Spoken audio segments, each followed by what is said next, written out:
I got you, Samson. Dis-moi, je te prie, d'où te vient ta grande force et avec quoi il faudrait te lier pour te maîtriser? Si on me lie avec 7 cordes fraîches qui n'ont pas encore séché, je perdrai ma force et je deviendrai comme n'importe quel autre homme.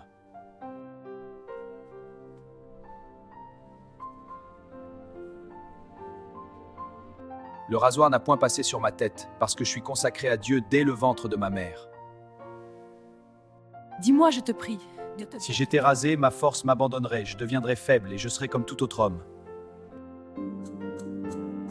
Dalila ou Delilah, c'est la Philistine de la vallée de Sorek qui entraîna Samson, le célèbre juge d'Israël, à sa perte selon Juge 16, 4-22. Manipulée par les princes des Philistins, Dalila la perfide séduit Samson. Et, après plusieurs tentatives, elle finit par lui arracher le secret de sa force surnaturelle. Elle l'a vendu et divulgué aux Philistins qui lui ont donné chacun 1100 cycles d'argent, Juge 16, 5, 18. Samson, capturé, est lié avec des chaînes d'airain par les Philistins. Il ne faisait que tourner la meule dans la prison. Nous pourrions dire que la trahison de Dalila et la négligence de Samson ont entraîné de graves conséquences. Notamment la perte de la force de Samson, sa capture, et finalement la mort de son corps. Samson, conduit et poussé à l'action par l'Esprit de l'Éternel, était doué d'une force surnaturelle. Ce soutien divin l'a aidé à accomplir de hauts faits. Sa force surnaturelle résidait essentiellement dans sa consécration à Dieu.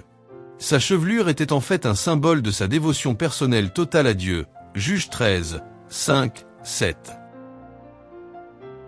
Lorsque Samson viole les instructions de l'Éternel en laissant raser sa chevelure, le Seigneur l'abandonne. Capturé par les Philistins, ses yeux crevés, le Seigneur lui rend sa force en réponse à sa prière pour la dernière bataille de la vengeance. Toute la vie de Samson nous donne une grande leçon spirituelle. Un homme esclave de ses passions pour une femme païenne perd sa foi et devient captif de ses ennemis jusqu'à sa mort. Le cas de Dalila peut aussi nous amener à raisonner profondément sur la responsabilité de nos choix et surtout de leurs conséquences. Recherchons de relations qui honorent la volonté de Dieu et non celles qui compromettent notre foi en Jésus-Christ. Cherchons et hiérarchisons la parole de Jésus-Christ vivant si nous voulons avoir du succès dans toutes nos entreprises. Marchons selon l'esprit et non selon la chair. Romains 8, 8. Pourquoi détruiras-tu ta destinée en allant entre les mains d'une Dalila ou d'une Jézabel? Nous allons lire un passage biblique pour voir ce qui arrive à ceux dont les cœurs sont déroutés par les ruses et les charmes de Dalila. Lisons Proverbe 7, 21-27. Elle le séduisit à force de paroles, elle l'entraîna par ses lèvres doucereuses. Il se mit tout à coup à la suivre, comme le bœuf qui va à la boucherie, comme un fou qu'on lie pour le châtier, jusqu'à ce qu'une flèche lui perce le foie, comme l'oiseau qui se précipite dans le filet, sans savoir que c'est au prix de sa vie. Et maintenant, mes fils, écoutez-moi, et soyez attentifs aux paroles de ma bouche. Que ton cœur ne se détourne pas vers les voies d'une telle femme, ne t'égare pas dans ses sentiers. Car elle a fait tomber beaucoup de victimes, et ils sont nombreux, tous ceux qu'elle a tués. Sa maison, c'est le chemin du séjour des morts, il descend vers les demeures de la mort. Maintenant, c'est le moment de transformer en prière le contenu de cet enseignement sur la chute de Salomon devant les charmes de Dalila.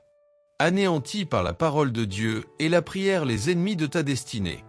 N'oublie pas que c'est par la prière que Dieu de miséricorde a secouru Samson trahi, affaibli et enfermé par ses ennemis.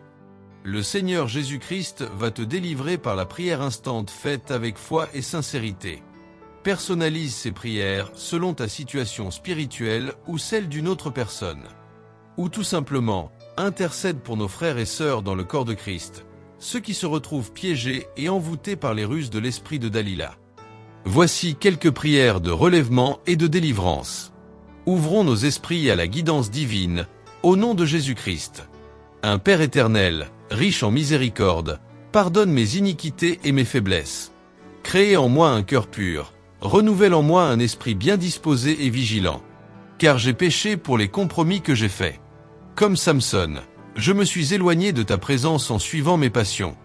Oins-moi du Saint-Esprit et de force pour que je fasse ta volonté, au nom de Jésus-Christ. Psaume 51, 10, Acte 10, 38. De Dieu des vengeances et juste, éternel, protège mon âme contre les flèches mortelles de trahison et de séduction. Je n'endurerai pas la mort corporelle comme Samson devant les paroles de Dalila. 3 Dieu de gloire, soutiens ta vision et ta mission sur mon avenir pour que je ne perde pas les voies de la lumière de ta grâce, au nom de Jésus-Christ.